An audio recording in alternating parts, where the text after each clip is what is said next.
The Kalb Report is funded by a grant from the Ethics and Excellence in Journalism Foundation.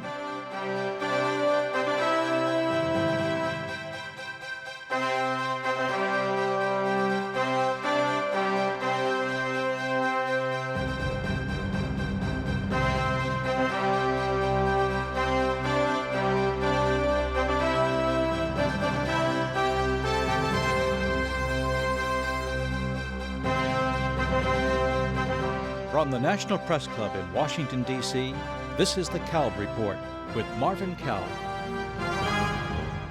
Hello, and welcome to the last scheduled edition of the Kalb Report. I'm Marvin Kalb, and yes, you heard that right, the last scheduled edition. On September 29th, 1994, 28 years ago, I did my first Kalb Report at the National Press Club in Washington, D.C., and now, 103 programs later, I'm doing the last Kalb Report, and I have to tell you, it's been quite a ride. My theme on these programs has not really changed. It's always been the press, what a lot of people call the media, and its interaction with American democracy. Both at the moment seem to be in trouble, and I'm wondering whether this might not be a good time to look back on these programs, but also to look ahead.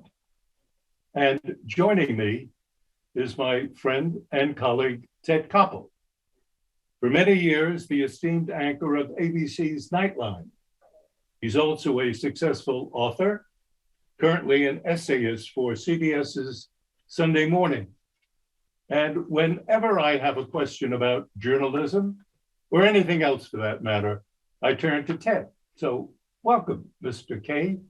My first question to you is a very simple one. Do you believe that the American press, over, let's say, the last 20, 30 years, has been helpful to American democracy, or has it been harmful? What do you say? I say the American press has been almost incapable of doing anything about the technology that has grown up around it. I fear that the technology, particularly the internet, has been so damaging that there is almost nothing that the American press has been able to do to separate itself from that technology. And what I mean by that is, in the old days, and you and I are going to be talking about the old days over the course of these next few minutes. During the old days, the technology didn't get in the way quite as much as it does right now. I'm saying that obviously from the vantage point of a broadcast reporter. We like to feel that we were controlling things. And these days, I fear that the internet is controlling things. But I'm getting ahead of myself, Marvin. This is a program really about you and about your long and distinguished career. We were joking with one another before we went on the air that over the course of how long now? You and I together have worked how many years? About 125 years, I think we figured out.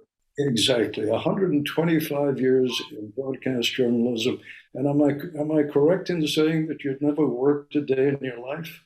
No, you're not right in that. I think that it has been glorious to work as hard as I have. When you started the Kalb Report, and I'm going to assume that at our age it's okay to talk about age. When you began the Kalb Report, you were already 64 years old, an age at which most people in this country think about retirement. That's when you began a whole new project, and a wonderful one it has been too. Why?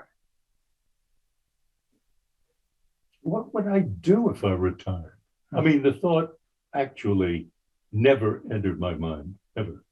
What did you have in mind when you and Michael Friedman, your wonderful producer, when you got together and you set out to do this program? What did you have in mind? Well, as I remember, I was on a sabbatical. I had been up at Harvard for 7 years, and I was sprung for a year. And I was at GW and met Mike Friedman, and we thought it would be terrific if we had the opportunity with the National Press Club of bringing to the club wonderful journalists, people like Ted Koppel. Bring people like that to the press club. We would talk to them for an hour. We would open them to questions by students. They would feel good explaining to students what was going on. They would learn, the students, and everybody would be better off for it. And the first program, Ted, I will never forget, we invited 16, it's crazy now, we invited 16 professors, politicians, students, scholars to the National Press Club. And I kind of walked in front of them back and forth, pumping questions. And we ended up with this theme about the press's impact on American democracy. And that suddenly struck me as a central issue that ought to be explored in all of the other interviews that we did. Well, that brings to mind a very particular interview that you did, and I think we have a brief cut from that interview. It's when you brought together two Supreme Court justices, Ginsburg and Scalia. Yes. If you had to pick one freedom that was that is the most essential to the functioning of a democracy, it has to be freedom of speech, because democracy means persuading one another and then ultimately voting, and the majority rules. You can't run such a system if there is muzzling of one point of view.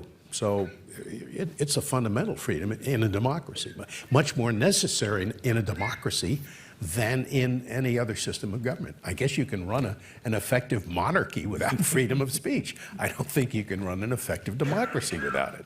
Do you feel we could have endured as a democracy from then to now without a free press? What do you think, Justice Ginsburg? I don't think so. I think the press has played a tremendously important role as watchdog over what the government is doing. And that keeps the government from getting too far out of line, because they will be in the limelight. So yes, there are all kinds of excesses in the press too, but we have to put up with that, I think, given the alternative. As you look back on that conversation with Justices Ginsburg and Scalia, you think you would get the same reaction if you picked any two justices at random from the current court? No, I do not, Ted, and that is a very sad fact. The Supreme Court has changed. The Constitution of the court has changed. Its purpose ought to be the same, but we would get a different answer today. Scalia made it very clear. He said that freedom of speech was the essential ingredient. Ginsburg said that freedom of the press was the essential ingredient, but they were both talking about freedom, not constrained by government overreach. I think that was the word that both used, government overreach. They were concerned about that, and now it appears that that is not a concern of the current court. But you raise an interesting question there as to what can the press do at this point to solidify its position in American society as a force for good, for education, for advancing knowledge, for trying to bring people together. Is there any, I mean, I throw the question at you. I know you're supposed to ask me, but what can the press do at this point to salvage itself? It's being trapped in the politics of our time. The press today is not what I was brought up to believe is the right way of doing business. It isn't. There's such anger, there's such a desire to nail somebody, not to give anyone an opportunity to speak sometimes. Ted, let's listen to what you said on this program 4 years ago. I got a call, about 30 years ago, from a New York Times reporter. No, actually, I called him because I wanted him to come on as a guest on Nightline. And he went to check with the then executive editor of the New York Times, a fellow by the name of Abe Rosenthal, old friend of yours. And he called me back later and he said, I'll tell you what Abe said. He said, you want to go on Koppel's program? You go right ahead. Only don't come back to the New York Times. His point being twofold. One, you work for the Times, and that's all I want you to do. And two, Koppel's going to ask you a lot of provocative questions. And I don't want my New York Times reporters expressing opinions. Well, them days is long past. From Morning Joe to Rachel at night on CNN, on MSNBC, the spear carriers are there from the New York Times, from the Washington Post, and they are trying very, very hard to be what they are, first-rate objective reporters. But when you are in the presence of Joe and Mika Brzezinski in the morning, and you are on that program where quite clearly the agenda is anti-Trump from start to finish, if you appear on that program and you sit on that desk morning after morning after morning, the public is going to identify you as being anti-Trump. And you can do the best you possibly can to be an objective reporter when you're doing your stories for the Times, and people aren't going to believe you. That leads me almost inexorably into another little soundbite from a fellow by the name of Rupert Murdoch. There appears to be two foxes. There's a fox in the evening with highly opinionated anchors. And then there's Fox News during the day, which is pretty much what it would be in almost any other network. No, we think it's different. I think that's our strength. No, but tell me because what- we have both sides. You have? Both sides. You We have present- both sides of an Yes, issue. in our news shows, on politics or whatever, we have, Democrats and Republicans and libertarians, whatever. But the other networks have, Well, I think they just Both have sides tend, as well, they don't tend they? to be Democrats. they tend to be Democrats. Yeah, come on, let's be honest about it. Rupert Murdoch's vision of the press was political.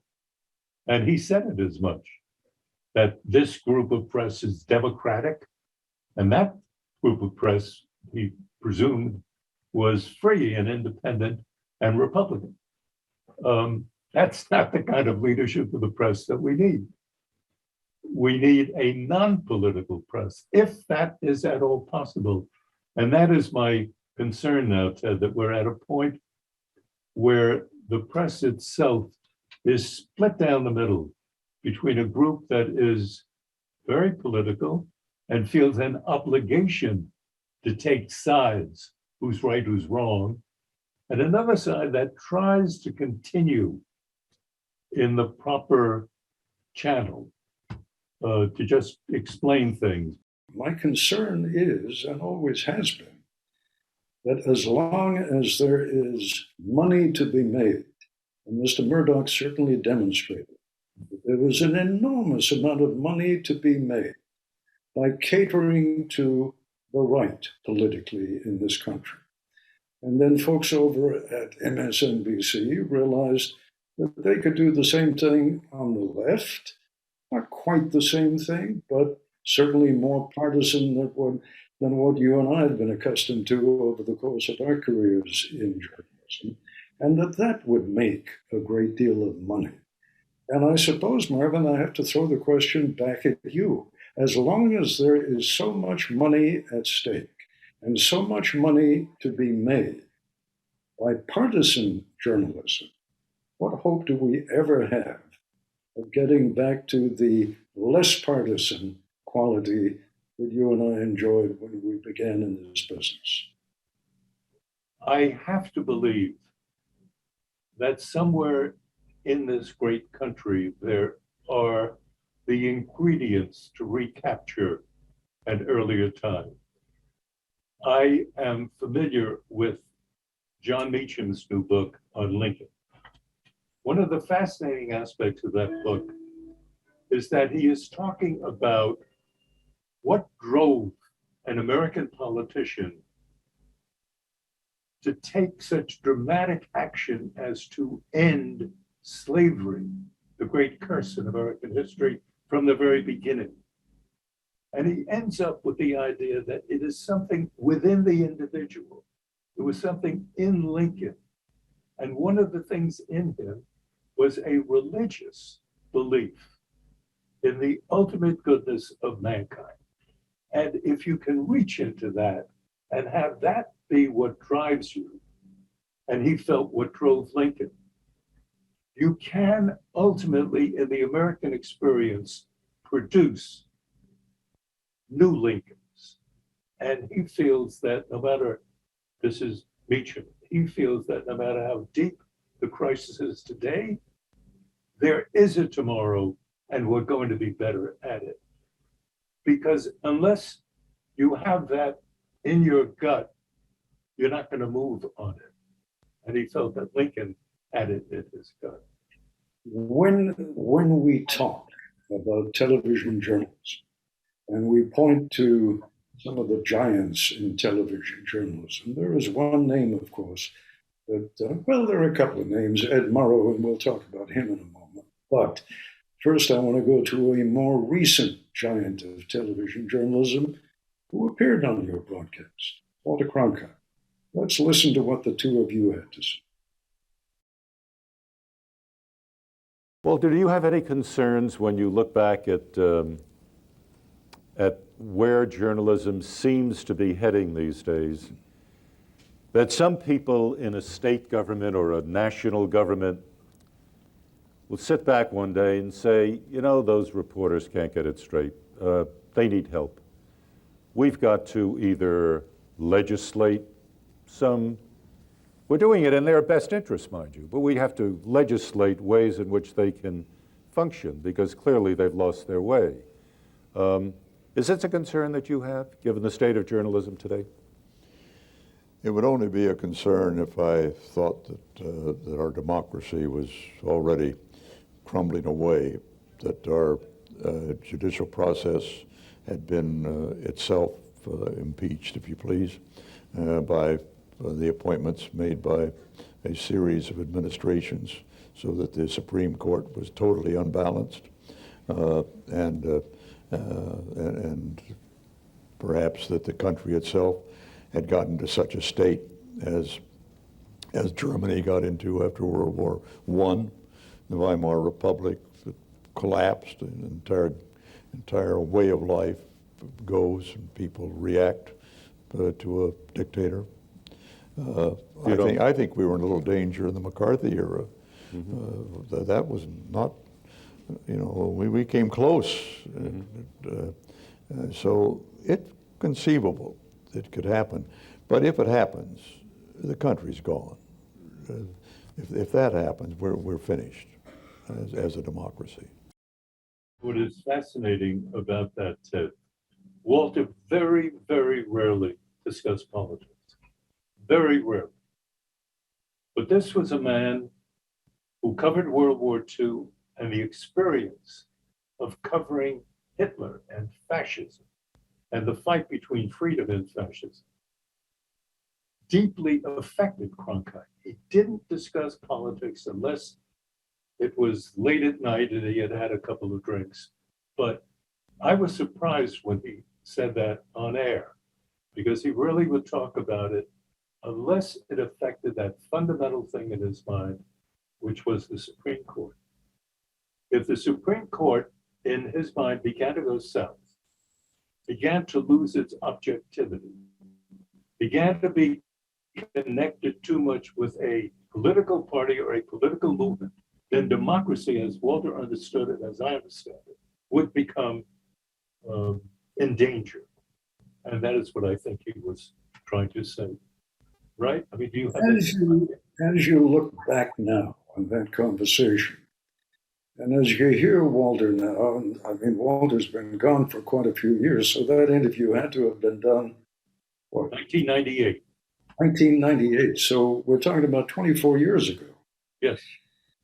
It sounds almost prescient, doesn't it? It sounds almost as though Walter had taken a peek into the future and seen us today. I think that he did. And again, it goes back to his fear that of the fundamental elements of a democracy as he saw it, the Supreme Court occupied a paramount role. And if the court, in his mind, ever began to become enveloped in a political movement or in domestic politics, it would lose its authenticity, its legitimacy, its connection to the public, and democracy itself would suffer. And as he said, we would be almost finished as a democracy itself.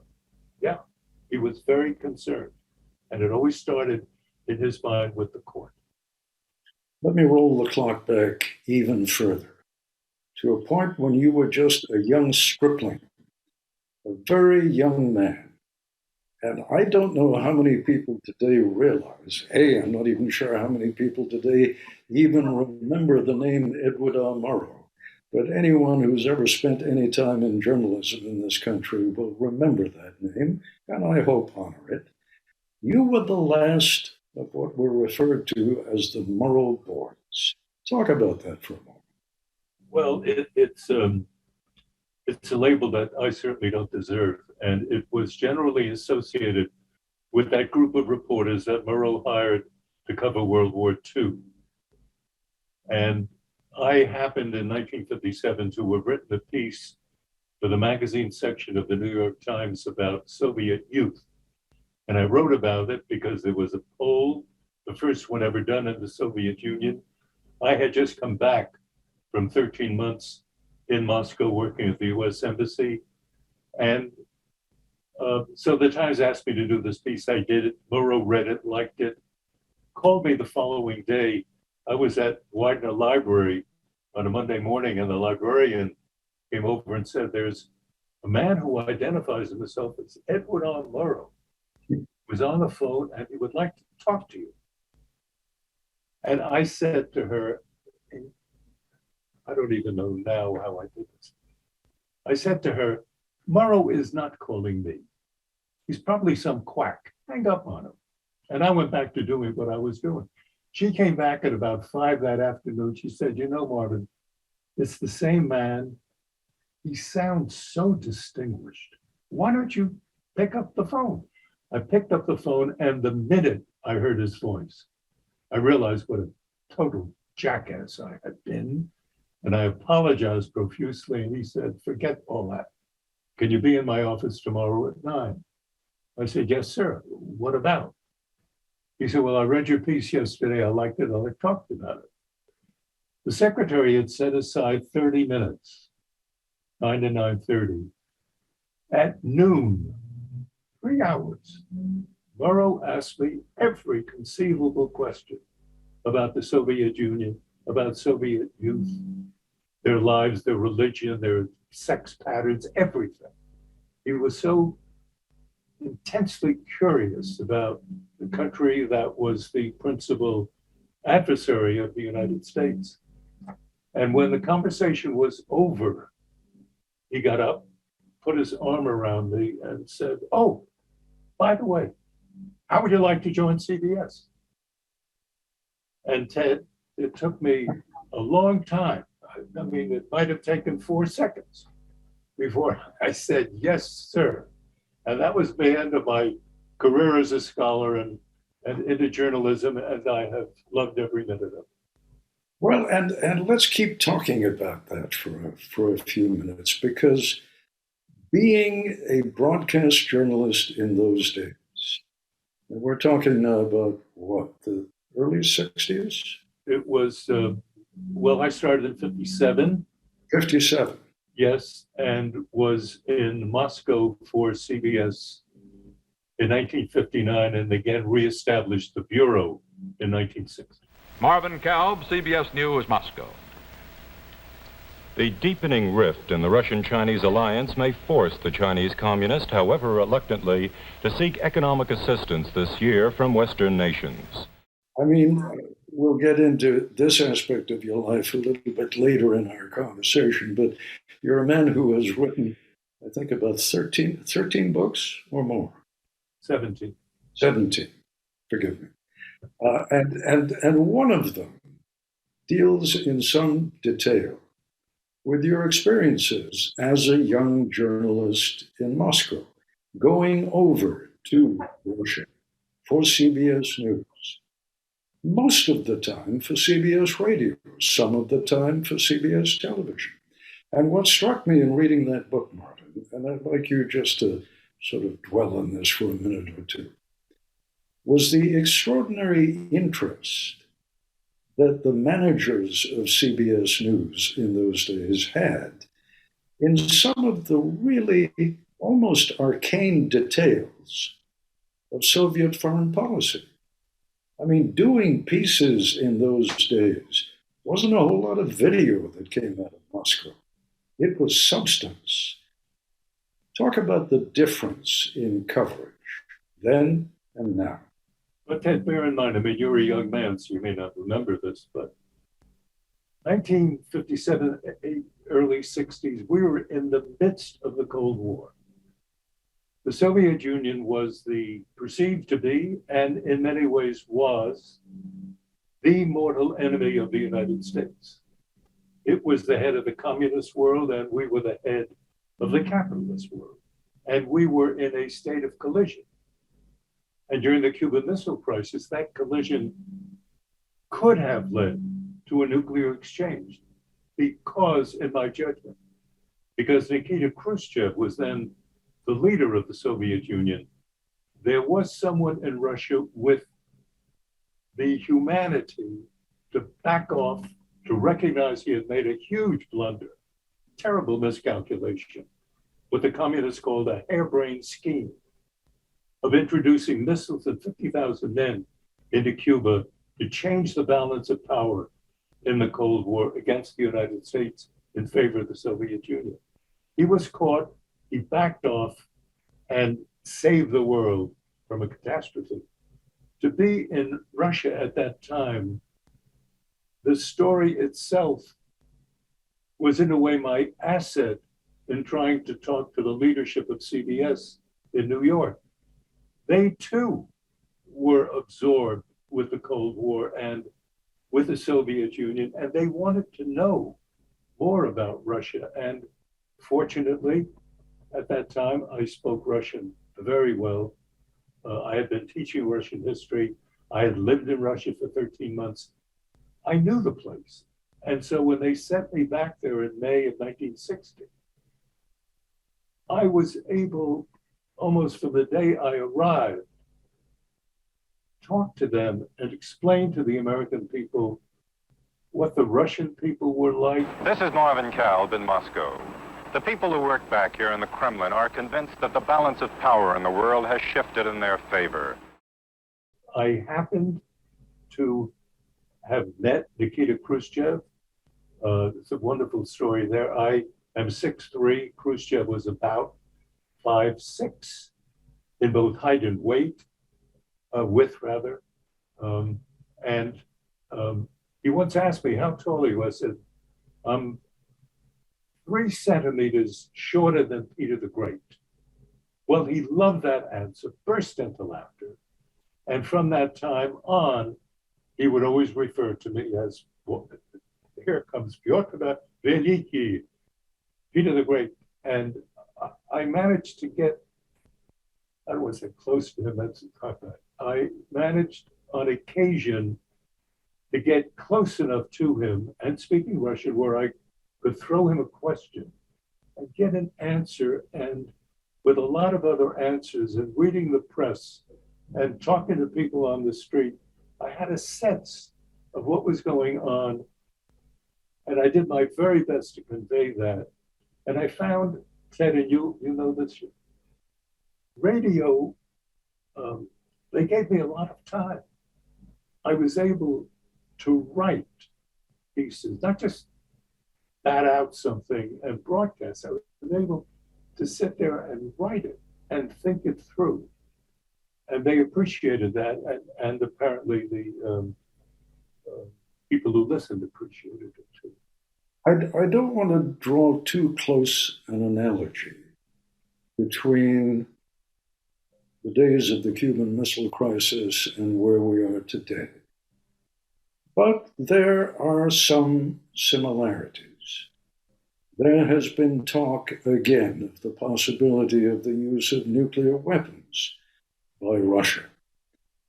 There has been talk of the sort of wide separation, the gulf, the void, ongoing talk that exists between the United States and Russia today.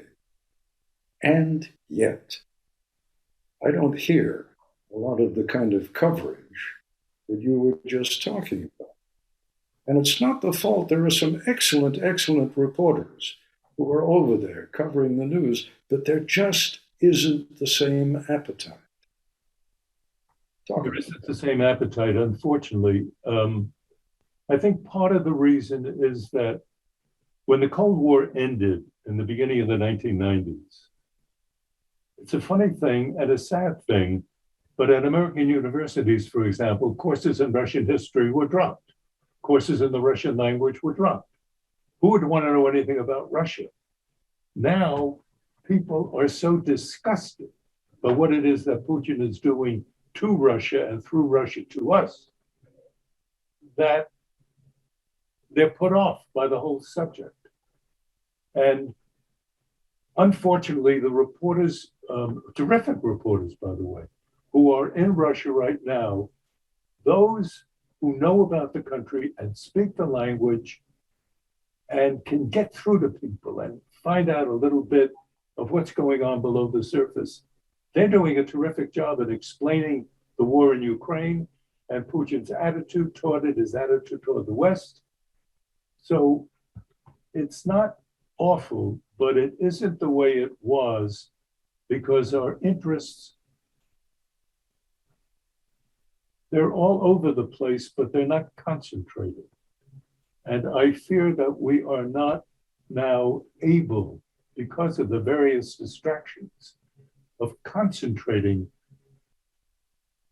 on, for example, an enemy, an adversary. We just throw these words around, but they don't have the meaning that they had during the Cold War. There is one really, truly excellent news program that is still on the air that grew out of the so-called McNeil-Lehrer report. And I want to bring up a soundbite here from the Lehrer half of that team, whom you interviewed on the Kalb Report. Tell me, when was the first time that you were paid to speak into a microphone? It was in 1952. I was a ticket agent at a Continental Trailways bus depot in Victoria, Texas. And one of my duties was to call the buses on the PA system like this. May I have your attention, please? This is your last call for Continental Trailways, 8:10 p.m. Silverside's air-conditioned through-liner to Houston, now leaving from lane 1 for Inez, Edna, Ganedo, Louise, El Campo, Pierce, Wharton, Hungerford, Kendleton, Beasley, Rosenberg, Richmond, Sugarland, Stafford, Missouri City, and Houston. All aboard! The thing is, Ted, that I listened to Jim Lehrer and that's a funny routine. And I think that this was a reporter who was invited by the president or the person wanting to be president to do every 4 years to do these interviews with presidential aspirants and presidents. He was asked by both parties to be the reporter who was the anchor for those programs. Today, there is such hostility that on the Republican side, they don't even want to do this any longer. And they would never simply accept a guy because he was so balanced. There's such suspicion, not only from politician to politician, but politician to reporter and reporter to politician. There is no Jim Lehrer anymore. And that is a terrible, terrible fact. One good trend has taken place over these years, and that is the trend of far more involvement and far more positions of importance occupied by women in our business than was the case when you and I were in our prime. And again, I'd like to go back to an interview that you did many years ago with our old friend Diane Sawyer. And Diane had a little tale to tell. And you were the first female reporter anchor at 60 Minutes. What was it like then? I knew I was in trouble when the entire group of the 60 Minutes correspondent walked down the hall on something really important, said, here's what we're going to do, and ended it in the men's room. Ted, you know, I remember very well in the early 1970s in the CBS bureau in Washington, Bill Small, who was then our bureau chief, began to invite young women into the bureau as reporters. I mean, Leslie Stahl, for example, was one of those who came in at that time. But that was the first time that the CBS bureau in Washington was open to any number of women journalists. They didn't make their mark because they were not, the door was not open to them. And Bill Small at CBS was one of those who opened the door, and Connie Chung came in, and a number of women came in who then went on to wonderful careers in broadcast news. But it took someone with a little bit of guts to open the door, because there were an awful lot of people at the very top of CBS, ABC, NBC, the entire news business, that decided that we guys ought to keep the industry to ourselves. And that's essentially what they did until they had to. And what they did, it made the industry infinitely better. We were covering stories then with women that we had never covered before. That was one aspect of having women journalists as your colleagues. And let me just say, it has been a very long, tedious, slow, agonizing process, and is only just beginning to reach a point at which women in our industry, by which I mean broadcast journalism, are holding the same positions of authority that men have held for so many different years. So let me talk to you about an organization that you created. And I'm talking now about the Schornstein Center up at Harvard. And perhaps before we get into any details on that, you should remind people how and why that center was created in the first place. Well, it was created for two reasons. Walter Schornstein was a very wealthy real estate person who lived in San Francisco. His daughter, Joan Schornstein, worked at CBS in the Washington Bureau. And in 1987, tragically, Joan died of breast cancer. And Walter wanted to do something in her name. And he began to talk to people like David Broder at the Washington Post, Al Hunt at the Wall Street Journal, and Tim Russert at NBC, and asked, I have $5 million here. I want to give it to some outfit that will do something in Joan's name and something that is in her honor as a professional journalist. And all three of them had the idea that Walter ought to give the money to Harvard, to the Kennedy School, and set up a center there, and then get somebody to run it who sort of knows about journalism and knows about Harvard. And all three of them came up with me as a name, maybe because I had spoken to Broder, I believe, and certainly to Al Hunt, about my concern that journalism was beginning to slip away from me rather than me from it. And what I meant by that was that I was feeling uncomfortable with the way certain stories were covered, with the way serious foreign news was ignored. I wanted to do something about it. I had no idea what I could do. But anyway, they came to Graham Allison, who was the dean of the Kennedy School and expert on public policy. Got a call from Graham and he said, would you meet with me in Chinatown in Washington? I'd like to talk to you. I met him, and at the end of the conversation, he said, Walter Shorenstein, Joan, you know her. Would you come up to Harvard and run this? And that was almost the 30th anniversary of my time as a broadcast journalist at CBS and NBC. And there was another one of those quick decisions. I said yes, without quite realizing what that meant in terms of income. What it would have meant, Ted, was a 90% cut in salary. And I thought about it, not long. I said, the hell with it, let's do it. And I said yes, and it was a wonderful decision and a wonderful opportunity to try to do something good. And I, for the first time in my life, ran something. I mean, as a journalist, you sort of run around the world and you do all kinds of things, but you're not in charge of anything. You're just trying to get a story.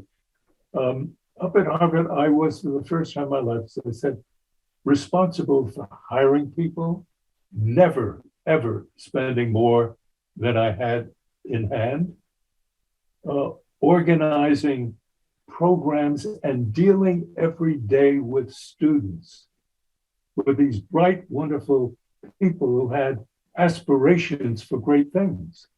And I suddenly found myself in a position where I felt I could help them. And that was pretty fantastic. It was a great experience. Let's assume that we have a great deal more money. We have all the money we could possibly want. And you have all the power that you could possibly ask for. And the only thing you're being required to do is to restore credibility to American journalism. How do you do that? There is something out there that tells me, on the basis of some experience, that if you got a lot of money, you can set up an organization designed to do good things, good journalism. There are such outfits, no question about that. How do you spread the wealth, in a sense? And I don't want to mislead anybody. I do not have any clear answers to this. I don't know. And that is what is so frustrating.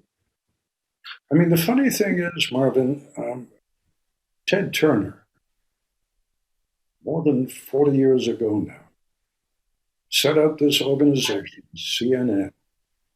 And Ted had a lot of money, and he was prepared to spend it, and he did spend it. And he was well motivated. He wanted to create this extraordinary news organization. And for a while, it looked as though he might be doing that. He had this extraordinary reach all around the world. For a while there, CNN was recognized as a really fine global news organization. Now, what do we have today? We still have the New York Times. We still have the Washington Post. We still have the Wall Street Journal. NPR does a good job. PBS does a good job. But when it comes to mass media coverage, where are we? What happens, Ted, as you know, we get to focus on cable television. You were talking about CNN. Now, CNN had a wonderful rise in the 1980s. When it got into the 1990s, in 1996, Fox started. Fox didn't start out of the blue. There had been right-wing radio. It had created a market. And then Rupert Murdoch and people around him had the idea that if you play to that dissatisfied group of Americans, the Americans who hated the idea that the US lost a war in Vietnam, that somehow or another Ronald Reagan couldn't be president for life. They wanted to reach out to a certain group of Americans. They did, and within a matter of 6 years, Fox Cable was drawing more of an audience than CNN and MSNBC, which had started exactly the same time as Fox.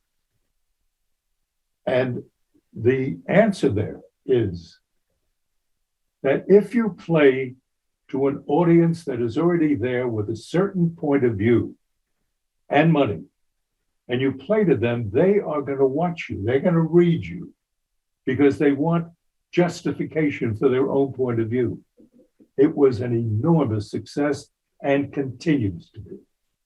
And that Ted, just let me finish. And that problem in and of itself is one of the reasons for the current downside in American journalism, because the industry has been split, not technologically, not the way you were at ABC and I was at CBS and we could compete. That isn't it. It's political. They're taking political positions now, not being better at covering the news. And taking political positions robs the media of its independence, of its ability to stand above the fray, look down and cover it. It's part of the political fray. It's hard to escape. Let me challenge you just a little bit, and I'm going to take a position I'm unaccustomed to taking, and that of defending Rupert Murdoch. When Rupert Murdoch said to you on your program, we heard him a few minutes ago, they're all Democrats. He was referring to us. He was referring to the old CBS of Marvin Kalb, the old ABC of Ted Koppel, and so on.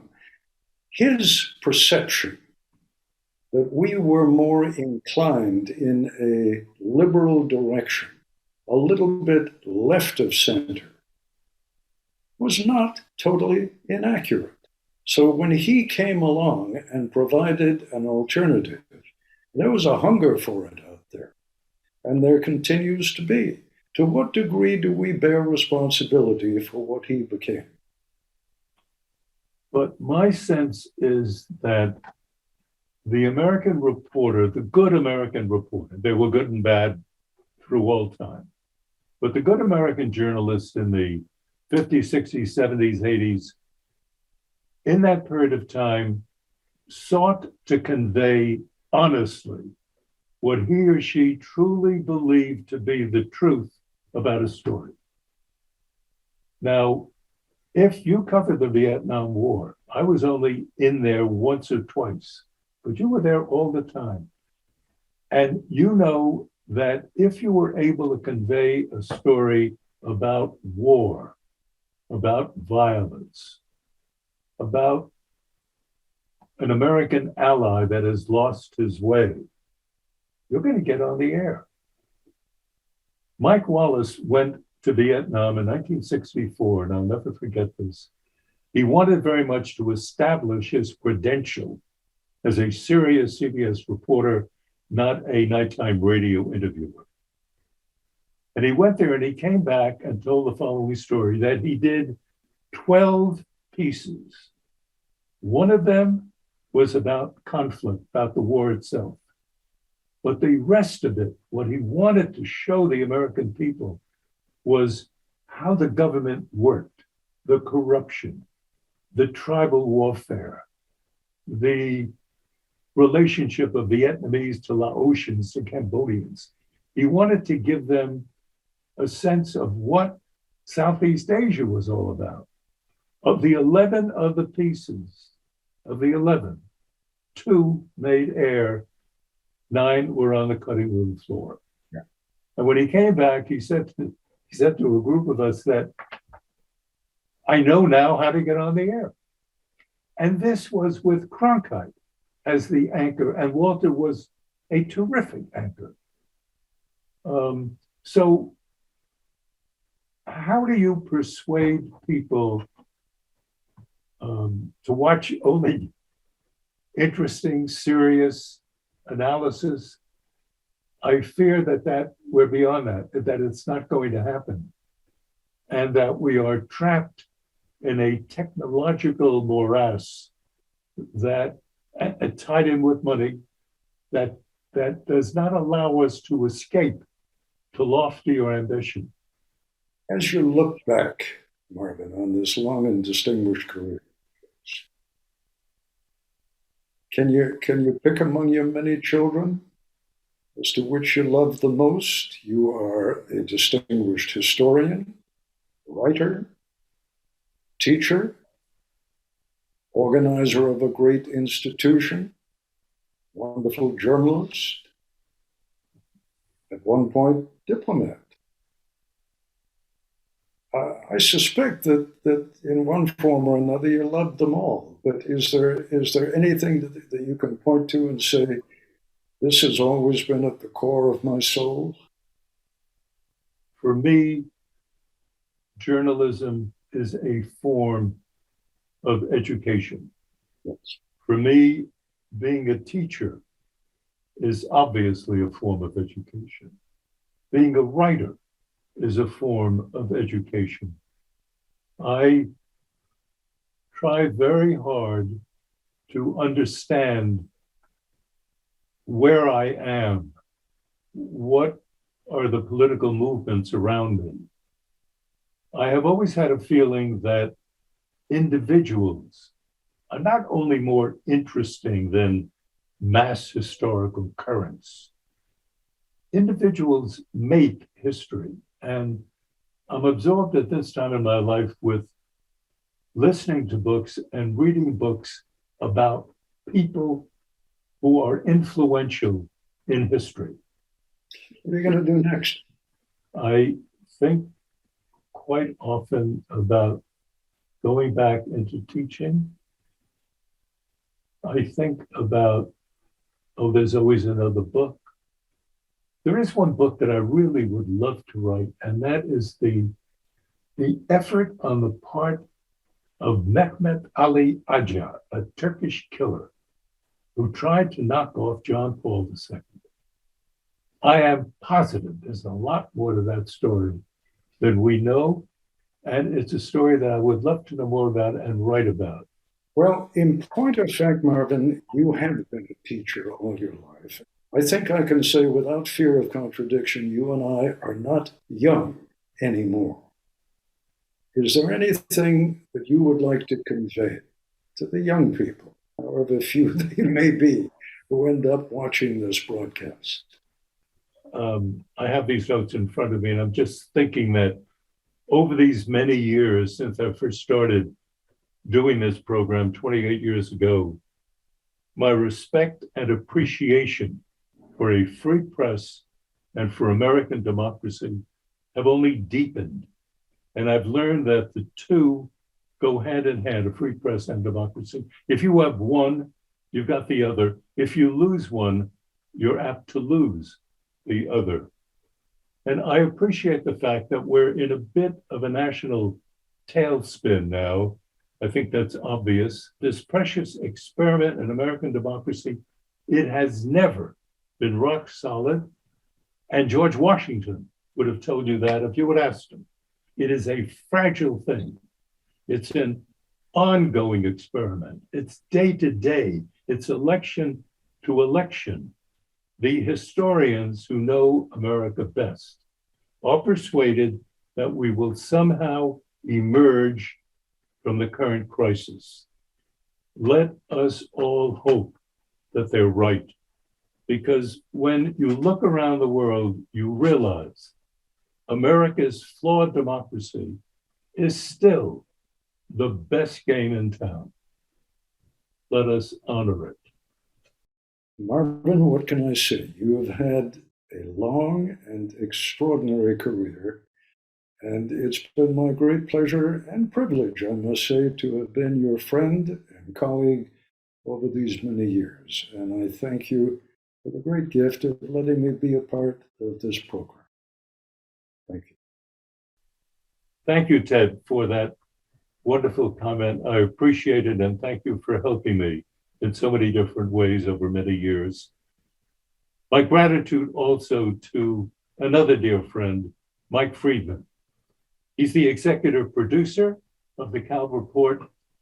He is the founding father of this broadcast and has been from the very beginning. Thank you, Mike, for everything. And my sincere thanks to all of you for tuning in over the past 28 years. I am sincerely grateful to each and every one of you. And that is it for now. I'm Marvin Kalb, and as Ed Murrow used to say many years ago, good night and good luck.